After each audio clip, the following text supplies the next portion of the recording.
Students, second year biology के lecture में आपको वेलकम करते हैं। चैप्टर नंबर 17 डियर स्टूडेंट्स हम पढ़ रहे हैं। इससे प्रीवियस लेक्चर में हमने पिट्यूटरी ग्लैंड के तमाम हार्मोन्स को कंप्लीट किया, सिर्फ गोनेडोट्रोफिक हार्मोन्स को छोड़ के। उसके बाद हमने गोनेड्स को स्टार्ट किया था, गोनेड्स में से ओवरीज को। इसी को डियर स्टूडेंट हम यहाँ पर कंटिन्यू करने जा रहे हैं। आपको एक सीक्वेंस बताइए हार्मोन्स की कि anterior lobe of pituitary gland से जो हार्मोन सिक्रीट होता है इसको कहते हैं एफएसएच। एफएसएच का नाम से पता चल रहा है ये फॉलिकल्स को स्टिमुलेट करता है, फॉलिकल्स की मैच्योरेशन स्टार्ट करता है। जैसे ही ये फॉलिकल्स मैच्योर होना, राइपन होना स्टार्ट होते हैं तो ये जो हार्मोन सिक्रीट करते हैं इसको बोलते हैं एस्ट्रोजन। इसका मतलब है एस्ट्रोजन हार्मोन ओवरीज के फॉलिकल से पैदा होता है, मैच्योरिंग फॉलिकल्स और राइपनिंग फॉलिकल से। और आपको बताया कि कुछ स्पीशीज़ में ये इन फॉलिकल्स के अंदर मौजूद इंटरस्टिशियल सेल से भी पैदा होता है। उसके बाद एंटीरियर लोब से एक हार्मोन पैदा होता है जिसको हम कहते हैं एलएच। एलएच का फुल नेम है ल्यूटिनाइजिंग हार्मोन। और एलएच क्या कॉज करता है? एलएच कॉज करता है ओव्यूलेशन। ओव्यूलेशन का मतलब होता है release of ovum from ovaries और फॉलिकल्स। फॉलिकल या ओवरी से ओवम का रिलीज होना। फॉर एग्जांपल, अगर ये इस तरह से फॉलिकल है और इस फॉलिकल के अंदर ये ओवम था, तो जब ये फॉलिकल रप्चर होगी तो ओवम इससे रिलीज हो जाएगा। तो release of ovum from the follicles और ओवरीज, इस प्रोसेस को कहा जाता है ओव्यूलेशन। ओव्यूलेशन कॉज करने वाले हार्मोन को कहते हैं ल्यूटिनाइजिंग हार्मोन। अब इसके बाद जब ये फॉलिकल्स रप्चर हो जाते हैं, इनसे ओवम रिलीज हो जाता है, तो फिर इनको कहा जाता है रप्चर्ड फॉलिकल्स या इनको कहा जाता है कॉर्पस ल्यूटियम। और रप्चर्ड फॉलिकल्स और कॉर्पस ल्यूटियम जो हार्मोन सिक्रीट करते हैं उसको कहते हैं प्रोजेस्टेरोन। तो दो मेन फीमेल हार्मोन्स हैं जो हम डिस्कस करने जा रहे हैं। नंबर 1 पर है एस्ट्रोजन, नंबर 2 पर है प्रोजेस्टेरोन। एस्ट्रोजन कहाँ से सिक्रीट होता है? मैच्योरिंग और राइपनिंग फॉलिकल से, यानी ओव्यूलेशन से पहले पहले जब फॉलिकल्स मैच्योर हो रहे होते हैं।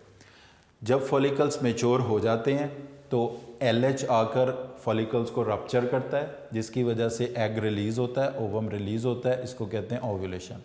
आफ्टर ओव्यूलेशन जो राइपनिंग मैच्योरिंग फॉलिकल से after ovulation they will be called as ruptured follicles और इनको कहते हैं कॉर्पस ल्यूटियम। रप्चर्ड फॉलिकल कह दो आप इनको, या आप इनको कह दो कॉर्पस ल्यूटियम, एक ही बात है। तो कॉर्पस ल्यूटियम या रप्चर्ड फॉलिकल से जो हार्मोन सिक्रीट होता है, इस हार्मोन को कहा जाता है प्रोजेस्टेरोन, इसको बोला जाता है। अब यहाँ पर थोड़ा सा फीडबैक का भी जिक्र कर लें कि ये जो एलएच और एस्ट्रोजन है, एलएच हार्मोन है ल्यूटिनाइजिंग हार्मोन और एस्ट्रोजन हार्मोन है, इनका आपस में पॉजिटिव फीडबैक है। यानी एस्ट्रोजन बढ़ता है तो एलएच बढ़ता है, एस्ट्रोजन कम होता है तो एलएच कम होता है। तो ripening follicles, maturing follicle Aahista Aahista जब एस्ट्रोजन को बढ़ाते जाएंगे तो एस्ट्रोजन के शार्प राइज से, तेज़ी से बढ़ने से एलएच का भी क्या होगा? शार्प राइज होगा, जिसकी वजह से फॉलिकल्स फट जाएंगे, रप्चर हो जाएंगे और ओव्यूलेशन होगी।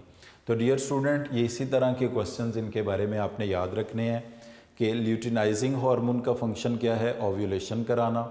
एस्ट्रोजन और ल्यूटिनाइजिंग हार्मोन का आपस में कौन सा फीडबैक है? पॉजिटिव फीडबैक है। फिर उसके बाद प्रोजेस्टेरोन हार्मोन्स कहाँ से सिक्रीट होता है? रप्चर्ड फॉलिकल या कॉर्पस ल्यूटियम से। और राइपनिंग फॉलिकल से कौन सा हार्मोन पैदा होता है? एस्ट्रोजन पैदा होता है। अब डियर स्टूडेंट, हम इस एस्ट्रोजन का और प्रोजेस्टेरोन का फंक्शन डिस्कस करने जा रहे हैं। तो सबसे पहले हम ये देखेंगे कि जो फीमेल रिप्रोडक्टिव पार्ट है, जिसको हम यूट्रस बोलते हैं, जिसके अंदर न्यू बॉर्न की डेवलपमेंट होती है या बेबी प्रोड्यूस होता है, इस पार्ट को कहा जाता है यूट्रस। और इसके नैरो पार्ट को कहा जाता है सर्विक्स। और इसकी ये जो बर्थ कैनाल है इसको कहा जाता है वेजाइना। अब डियर स्टूडेंट, ये जो यूट्रस की इनर मोस्ट लेयर है, inner most layer of the uterus, इसको कहा जाता है एंडोमेट्रियम, जिसको हम ये रेड लाइनों से बना रहे हैं। Inner most layer of the uterus को कहा जाता है एंडोमेट्रियम।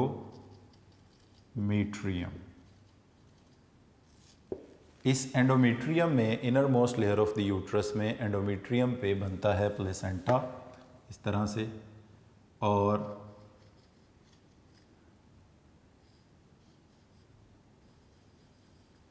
इस प्लेसेंटा के बनने के लिए एंडोमेट्रियम की वॉल को प्रिपेयर कौन करता है? एस्ट्रोजन। तो डियर स्टूडेंट, एस्ट्रोजन का पहला फंक्शन ये है कि it prepare the endometrium for placenta formation. Estrogen female reproductive cycle में, मेंस्ट्रुअल साइकिल में क्या काम करता है? It causes endometrium, endometrium, endometrium का मतलब क्या है? Inner most layer of the uterus. इसकी वास्कुलराइजेशन कॉज करता है। वास्कुलराइजेशन का मतलब ये है कि इसमें ब्लड सप्लाई को ज़्यादा किया जाता है। ब्लड सप्लाई ज़्यादा होगी तो इसको ज़्यादा ऑक्सीजन, ज़्यादा खुराक, ज़्यादा ग्लूकोज मिलेगा और ये प्लेसेंटा बनाने के लिए तैयार होगी। वास्कुलराइजेशन के नतीजे में इसकी थिकनेस भी इंक्रीज़ होती है। तो एस्ट्रोजन हार्मोन मेंस्ट्रुअल साइकिल के दौरान, फीमेल रिप्रोडक्टिव साइकिल के दौरान एंडोमेट्रियम को अफेक्ट करता है और एंडोमेट्रियम की थिकनेस को ज़्यादा करता है। थिकनेस को ज़्यादा करने से मुराद ये होती है कि इसके अंदर वास्कुलराइजेशन होती है। वास्कुलराइजेशन का मतलब ये होता है कि इसके अंदर ब्लड सप्लाई को बढ़ाया जाता है, और फिर इस वास्कुलराइजेशन को कॉज करने के दौरान ये क्या करता है? It exert positive feedback on LH, यानी एस्ट्रोजन बढ़ता है तो उसके नतीजे में LH बढ़ता है, और LH क्या कॉज करता है? ओव्यूलेशन, फॉलिकल से एग को रिलीज़ करवा देता है। एग जो है वो ओवरी या फॉलिकल्स पड़ जाते हैं और उनसे एग रिलीज़ हो जाता है। तो यहाँ पर याद ये रखना है कि आपने प्रोजेस्टेरोन और एस्ट्रोजन और LH में कौन सा फीडबैक है? पॉजिटिव फीडबैक है। इसके साथ साथ इसके बाद क्या होता है कि अगर तो ये प्लेसेंटा बन जाता है, यानी help in formation of placenta, या यूं कह लें कि prepare endometrium, prepare for placenta, endometrium को प्लेसेंटा बनाने के लिए प्रिपेयर करता है, प्रेगनेंसी के लिए, कंसेप्शन के लिए प्रिपेयर करता है। मगर प्रेगनेंसी तो हो सकती है तभी जब फर्टिलाइजेशन हो। अगर डियर स्टूडेंट फर्टिलाइजेशन नहीं होती तो उसके बाद क्या होता है कि ये जितनी एंडोमेट्रियम की वॉल की थिकनेस है, ये सारा सेल्स और ब्लडी मटेरियल जो है, all this is discharge out of the body through cervix and vagina, और इस प्रोसेस को हम मेंस्ट्रुएशन कहते हैं। उसके बाद ये जो एंडोमेट्रियम में डैमेज हुआ होता है, ये जो इनर मोस्ट लेयर में मेंस्ट्रुअल साइकिल के दौरान डैमेज हो गया, इसकी रिपेयर एंड हीलिंग भी किसने करनी है? एस्ट्रोजन ने। तो causes repair and healing of endometrium. तो डियर स्टूडेंट, अब इन पॉइंट्स को अगर आप बुक से भी देखें तो एस्ट्रोजन के फंक्शंस क्या हैं? Estrogen is secreted from the ripening follicles, maturing follicles भी कह सकते हो, और in many species from the interstitial cells of the follicle, यानी फॉलिकल के अंदर जो इंटरस्टिशियल सेल्स होते हैं। और इनको स्टिमुलेट कौन करता है फॉलिकल्स को? FSH, जो कि पिट्यूटरी ग्लैंड की इंटीरियर लोब से आता है।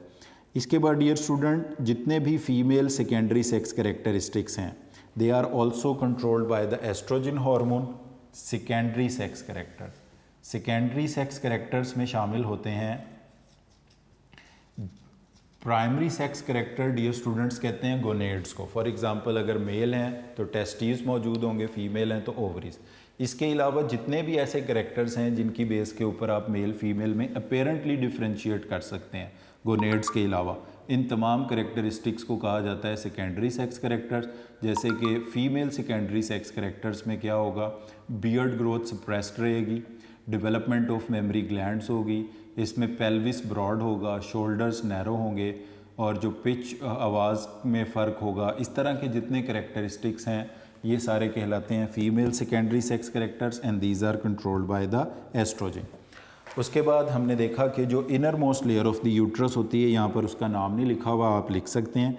यूट्रस की इनर मोस्ट लेयर को कहा जाता है एंडोमेट्रियम, और ये उसकी थिकनेस कॉज करता है। थिकनेस का मतलब होता है उसमें वस्कुलराइजेशन करते हैं, ब्लड सप्लाई बढ़ाते हैं। ब्लड सप्लाई बढ़ेगी तो ऑक्सीजन खुराक की सप्लाई बढ़ेगी और एंडोमेट्रियम की थिकनेस बढ़ेगी, और थिकनेस बढ़ने का मतलब है इसको प्लेसेंटा बनाने के लिए प्रिपेयर किया जा रहा है। और अगर तो प्लेसेंटा बन गया तो फिर तो प्रेगनेंसी हो जाएगी, और अगर प्रेगनेंसी ना हुई तो फिर ये जो एंडोमेट्रियम के जो वस्कुलर लेयर थी ये सारी वेजाइना एंड सर्विक्स के थ्रू डिस्चार्ज आउट हो जाएगी, और इस प्रोसेस को मेंस्ट्रुएशन कहा जाएगा। आफ्टर मेंस्ट्रुएशन जो इनर मोस्ट लेयर में डैमेज होगा उसकी रिपेयर एंड हीलिंग करना भी किसका काम है? एस्ट्रोजन का काम है। और इसके साथ साथ यहाँ पर ये स्टार्ट सिक्रीटिंग कुछ प्रोटीनेशियस ग्लैंडुलर सेल्स को बढ़ाता है, जो कि प्रोटीनेशियस सिक्रीशन प्रोवाइड करते हैं जो एम्ब्रियो को अर्ली लाइफ के लिए चाहिए होती है। अगर एस्ट्रोजन के हार्मोन में कमी हो जाए तो इसकी वजह से जो यंग फीमेल्स हैं they fail to mature sexually and sterility यानी इनफर्टिलिटी, उनमें प्रेगनेंसी ना पैदा होने की सलाहियत हो सकती है, और जो सेकेंडरी सेक्स करेक्टर्स हैं ये लॉस हो सकते हैं। अब इसके बाद दूसरा हार्मोन जिसको हम कहते हैं प्रोजेस्टेरॉन, ये अभी हमने पढ़ा कि ये प्रोड्यूस होता है फ्रॉम रप्चर्ड फॉलिकल्स। एक तो ये सेम यही काम करता है कि एंडोमेट्रियम की थिकनेस को बढ़ाता है। Endometrium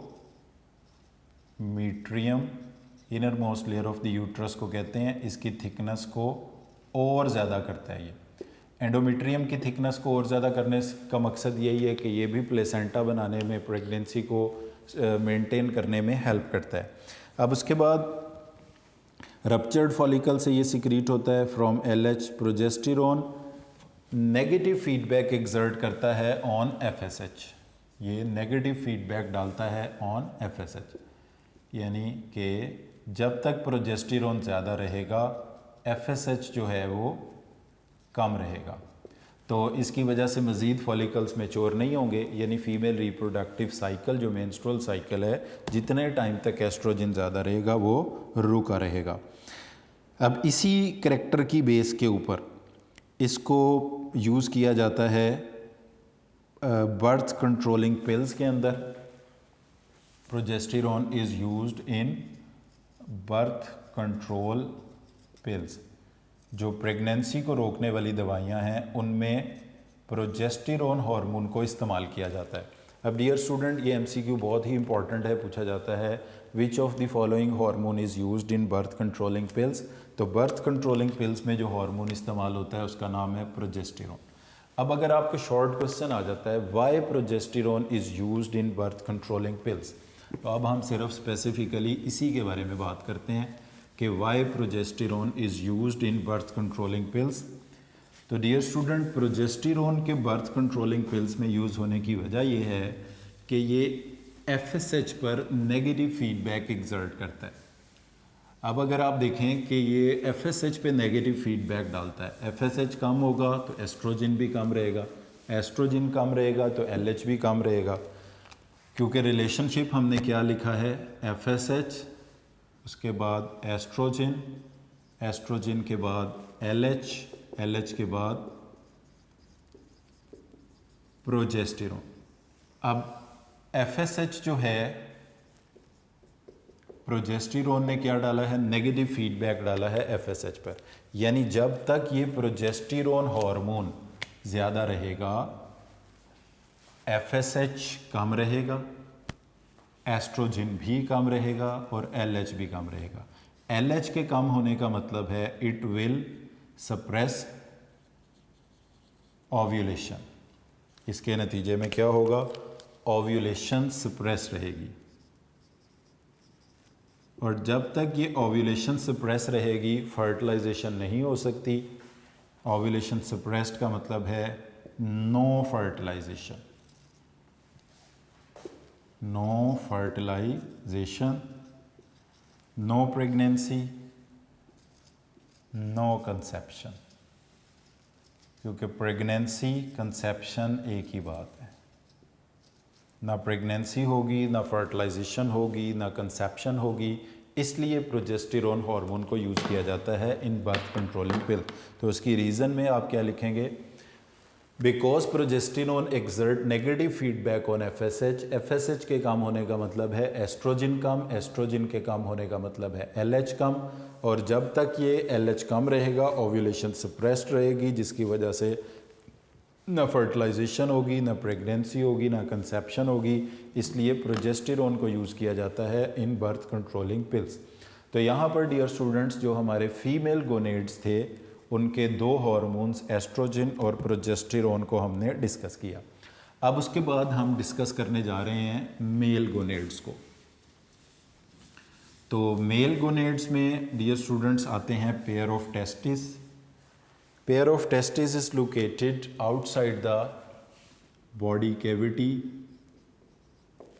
in a sac of skin which is known as scrotum.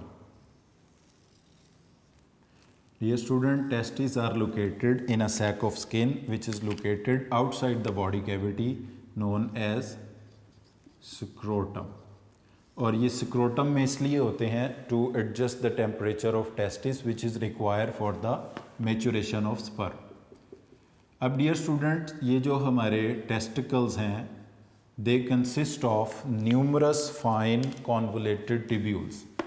ये बहुत ज़्यादा फाइन कॉन्वोलेटेड डक्ट्स टिब्यूल से मिलकर बने होते हैं, और इन टिब्यूल्स को हम कहते हैं सेमिनिफरस टिब्यूल्स। सेमिनिफरस टिब्यूल्स का जो मेन फंक्शन है वो है स्पर्म बनाना, यानी इनके अंदर जो प्रोसेस होता है उसको हम कहते हैं स्पर्मेटोजेनेसिस। फॉर्मेशन ऑफ स्पर्म होती है इसके अंदर। अब यहाँ पर कुछ सेल्स पाए जाते हैं आउटसाइड दीज टिब्यूल्स, ये जो मैं रेड डॉट्स लगा रहा हूँ, इन सेल्स को कहा जाता है, these cells are known as interstitial और लीडिंग सेल्स। इन सेल्स को कहा जाता है इंटरस्टिशियल और लीडिंग सेल्स। डियर स्टूडेंट्स, ये जो इंटरस्टिशियल और लीडिंग सेल्स हैं ये बेसिकली परफॉर्म करते हैं एंडोक्राइन फंक्शन, और इनको जो हार्मोन आकर स्टिमुलेट करता है वो anterior lobe of pituitary gland से आता है। उस हार्मोन का नाम है ICSH, interstitial cell stimulating hormone. तो anterior lobe of pituitary gland से जो हार्मोन आएगा इसका नाम है ICSH। ये टेस्टिस की सेमिनिफरस टिब्यूल्स के बिटवीन पाए जाने वाले इंटरस्टिशियल सेल्स, लीडिंग सेल्स को स्टिमुलेट करेगा, and they will secrete a male sex hormone known as testosterone. ये मेल सेक्स हार्मोन पैदा करेंगे जिसको हम बोलते हैं टेस्टोस्टेरोन। बुक में यहाँ पर इसका केमिकल नेम भी दिया हुआ है 17 बीटा हाइड्रोक्सी टेस्टोस्टेरोन, इसको कहा जाता है। It is a steroidal hormone, और ये जिस तरह फीमेल्स में secondary sex character estrogen control करता है, मेल सेकेंडरी सेक्स करेक्टर को कंट्रोल करेगा टेस्टोस्टेरोन। तो टेस्टोस्टेरोन हार्मोन डियर स्टूडेंट यहाँ से पैदा होता है। तो पेयर ऑफ टेस्टिस को हम कहते हैं male gonads which are located in a sac of skin outside the body cavity known as scrotum. Scrotum is here to adjust the temperature of testis. तो हम क्योंकि एंडोक्राइन फंक्शन के बारे में पढ़ रहे हैं, तो testis consist of numerous fine convoluted coiled tubules which are known as seminiferous tubule. इनके अंदर स्पर्म बनते हैं, इस प्रोसेस को कहते हैं स्पर्मेटोजेनेसिस। ये एक अलहदा प्रोसेस है। जो एंडोक्राइन फंक्शन है इसका वो ये है कि सेमिनिफरस टिब्यूल्स के आउटसाइड में सेल्स पाए जाते हैं जिन्हें कहते हैं इंटरस्टिशियल सेल्स, जिनको हम लीडिंग सेल्स भी बोलते हैं। इनको स्टिमुलेट करने वाला एक हार्मोन है जिसको हम बोलते हैं ICSH, जिसका फुल नेम है इंटरस्टिशियल सेल स्टिमुलेटिंग हार्मोन, और वो फिर टेस्टोस्टेरोन सिक्रीट करवाता है from the interstitial cells of the testis. अच्छा, इसके बाद क्या होता है कि डेवलपमेंट की इनिशिएशन के बाद जब सेक्स ऑर्गन्स फीटस के अंदर बनते हैं, ये हम कहते हैं कि प्रेगनेंसी के 6 वीक के बाद जो डेवलपमेंट का प्रोसेस है या तो वो मेलनेस या फीमेलनेस की तरफ शुरू होता है। अगर डेवलपमेंट का प्रोसेस मेलनेस की तरफ स्टार्ट होता है तो by the end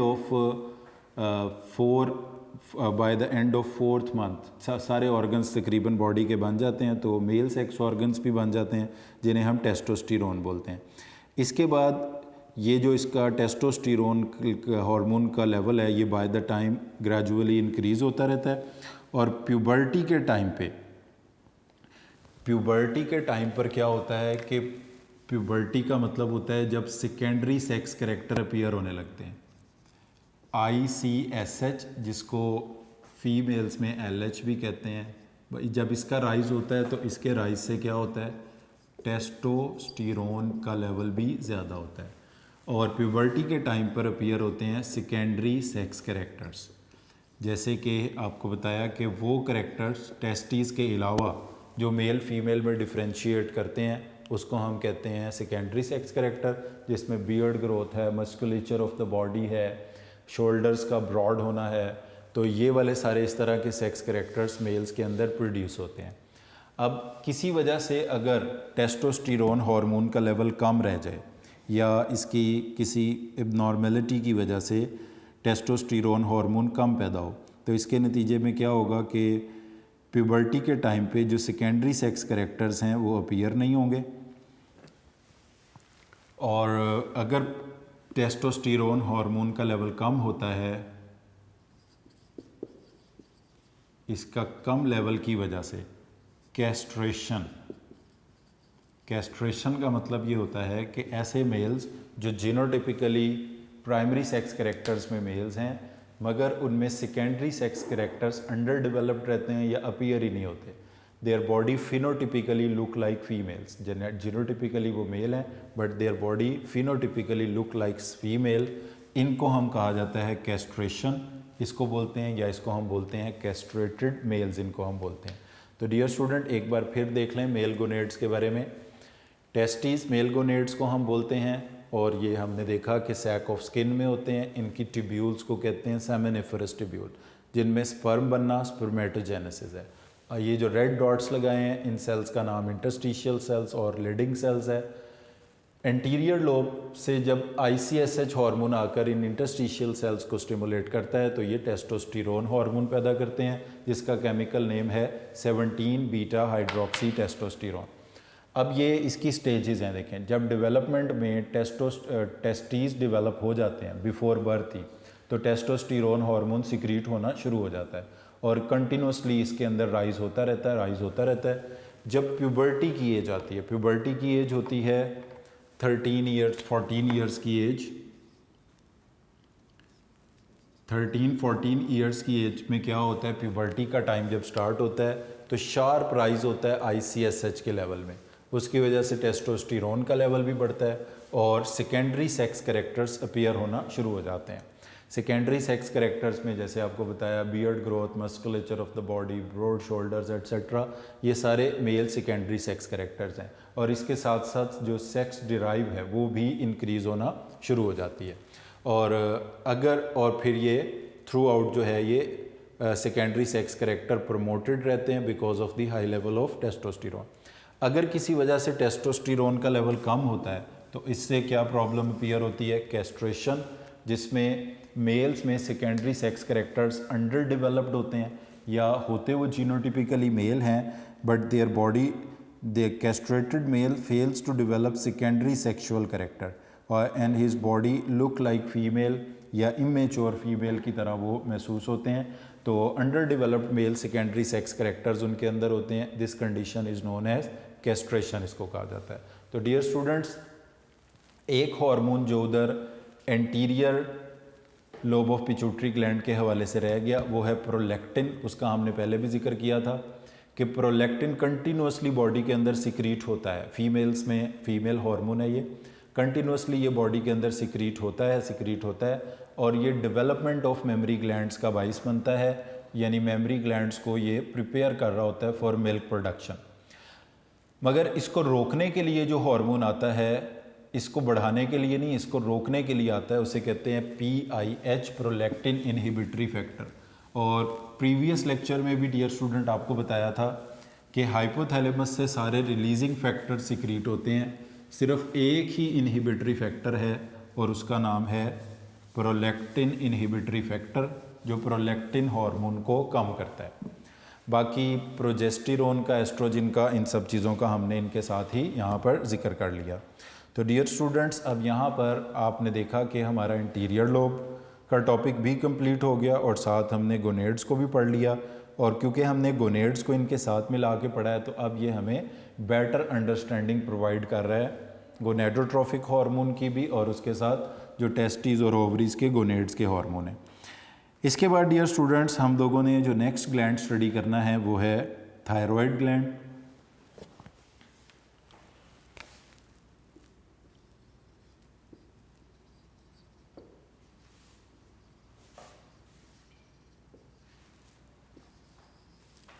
thyroid gland, सबसे पहले देखेंगे कि where the thyroid gland is located. Thyroid gland dear student consist of two lobes, एक इसकी राइट एक लेफ्ट, जिनको हम लैटरल लोब्स कहते हैं, बिलो दी लेरिंक्स। तो थायराइड ग्लैंड जो है वो दो लोब्स पर मुश्तमिल होता है। इस तरह से ये हमारी सांस की नाली है जिसको हम ट्रेकिया बोलते हैं, और ट्रेकिया के ऊपर वाले हिस्से को हम लेरिंक्स बोलते हैं। तो लेरिंक्स के ऑलमोस्ट राइट पर एक लोब है इस तरह से और एक लेफ्ट है। तो ये दो लोब्स हैं। Thyroid gland consist of two lateral lobes below larynx. Larynx कह दें या वॉइस बॉक्स कह दें, एक ही बात है। तो ये थायराइड ग्लैंड लोकेटेड होता है। Thyroid gland is located in the neck region below the larynx around the trachea. एक राइट साइड पे लोब है, एक लेफ्ट साइड पे इसकी लोब है। तो दो लोब्स पर ये मुश्तमिल है जिनको लेटरल लोब्स कहा जाता है। अब इनके हार्मोन्स की बात करें तो इट प्रोड्यूस थायरॉक्सिन और T4 tetra iodothyronine and try iodothyronine T3 which is structurally similar to the thyroxine with 3 iodine atoms rather than 4। तो इसके दो हार्मोन्स हैं। पहला हार्मोन है इसका थायरॉक्सिन। थायरॉक्सिन हार्मोन को कहा जाता है T4। T4 से बनता है टेट्रा आयोडो थायरोनिन और सम टाइम, यानी थायरॉक्सिन T4 होता है जिसमें 4 आयोडीन के एटम होते हैं। सम टाइम ये सिक्रीट करता है T3 विद ट्राई आयोडोथायरोनिन, यानी 3 आयोडीन के एटम है, बाकी स्ट्रक्चर सेम है। मगर थायरॉक्सिन याद रखना है आपने कि वो T4 है। तो अगर आपसे पूछा जाए कि थायरॉक्सिन को T3 कहते हैं या T4, तो थायरॉक्सिन को T4 कहते हैं। इसके बाद जो दूसरा हार्मोन यहाँ से सिक्रीट किया जाता है उसका नाम है कैल्सिटोनिन, यानी कि बेसिकली दो हार्मोन है थायराइड ग्लैंड के, एक का नाम है थायरॉक्सिन और दूसरे का नाम है कैल्सिटोनिन। थायरॉक्सिन का जो केमिकल नेम होगा वो होगा T4। T4 का मतलब है 4 आयोडीन के एटम जिसमें लगे हुए हैं, टेट्रा आयोडोथायरोनिन। अच्छा, अब थायराइड ग्लैंड जो है इज़ एक्टिव कंटिन्यूसली, मुसलसल ये एक्टिव रहता है, और हाई लेवल इसके होते हैं during the period of rapid growth and sexual maturation और स्ट्रेस सिचुएशन जैसे कि कोल्ड एंड हंगर। तो अभी सिर्फ हम थायरॉक्सिन हार्मोन के लेवल के बारे में पढ़ रहे हैं। तो ये कंटिन्यूसली सिक्रीट होता है, मगर इसका रैपिड लेवल आपको कब देखने को मिलता है? ग्रोथ, बॉडी की ग्रोथ के दौरान, सेक्सुअल मैच्योरेशन के दौरान थायरॉक्सिन का लेवल जो है वो ज़्यादा होता है, और इसके अलावा स्ट्रेस सिचुएशन के दौरान, जैसे कि कोई कोल्ड स्ट्रेस है या हंगर, तो इस तरह की किसी स्ट्रेस सिचुएशन में इसका लेवल बढ़ जाता है। वैसे तो ये कंटिन्यूसली बॉडी में सिक्रीट होता है, और इसकी जो सिक्रीशन है वो कंट्रोल में होती है हाइपोथैलेमस से रिलीजिंग फैक्टर, फिर इंटीरियर लोब से TSH और TSH से थायरॉक्सिन इन द ब्लड। अब नेक्स्ट डियर स्टूडेंट हम पढ़ने जा रहे हैं कि थायरॉक्सिन जो है और ट्राई आयोडोथायरोनिन, 2 हार्मोन्स हैं और ये एसेंशियली एक ही तरह काम करते हैं। ये क्या फंक्शन परफॉर्म करने जा रहे हैं? तो थायरॉक्सिन के या T3 के, ट्राई आयोडोथायरोनिन के जो फंक्शन हैं वो सिमिलर हैं। पहला फंक्शन इनका ये है, they affect the BMR, they affect BMR। ये BMR बेजल मेटाबॉलिक रेट को इंक्रीज़ करते हैं। थायरॉक्सिन का लेवल जो है वो बेजल मेटाबॉलिक एक्टिविटी को स्टिमुलेट करता है। और बेजल मेटाबॉलिक एक्टिविटी से मुराद क्या होती है? ब्रेकडाउन ऑफ ग्लूकोज,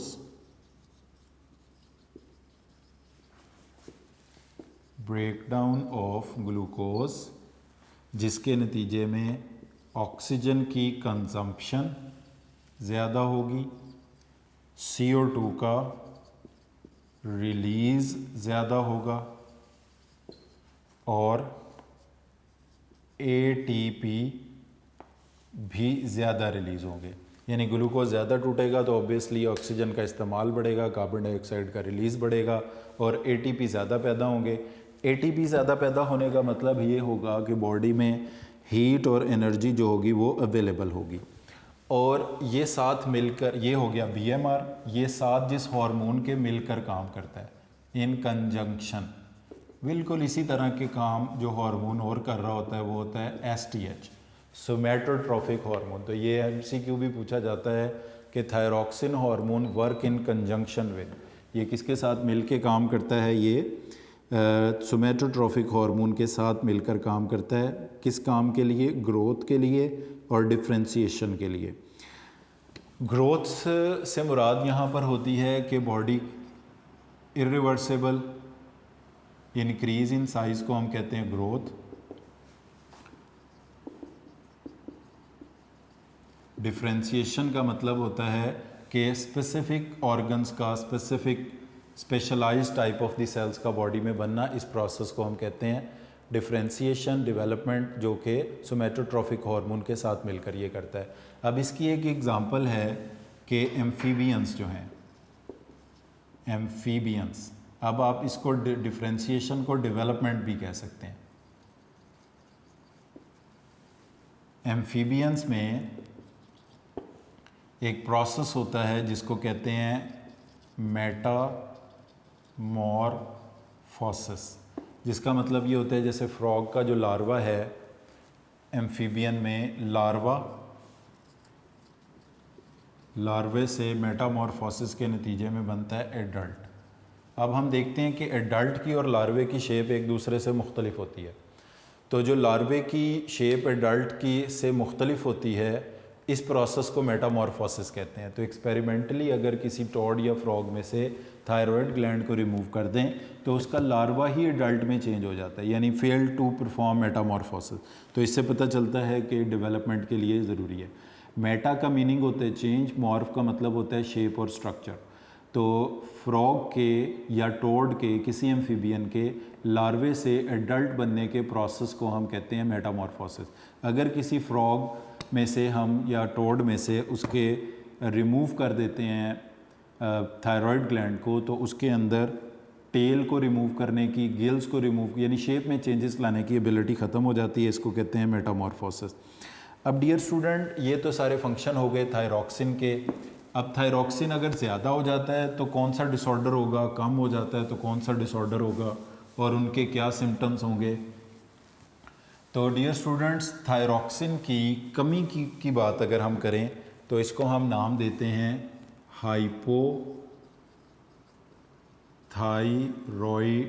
का। थायरॉक्सिन की कमी से होने वाले मसले को कहते हैं हम low level of thyroxine. Low level of thyroxine को कहा जाता है हाइपोथायरॉयडिज्म। हाइपोथायरॉयडिज्म यानी लो लेवल ऑफ थायरॉक्सिन में जो 2 प्रॉब्लम्स देखने को मिलेंगे हमें, उसमें ये एक है कंजेनिटल डेफिशिएंसी ऑफ थायरॉक्सिन, यानी पैदाइशी तौर पर थायरॉक्सिन की कमी हो।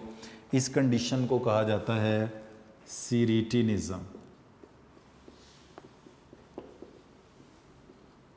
Congenital by birth.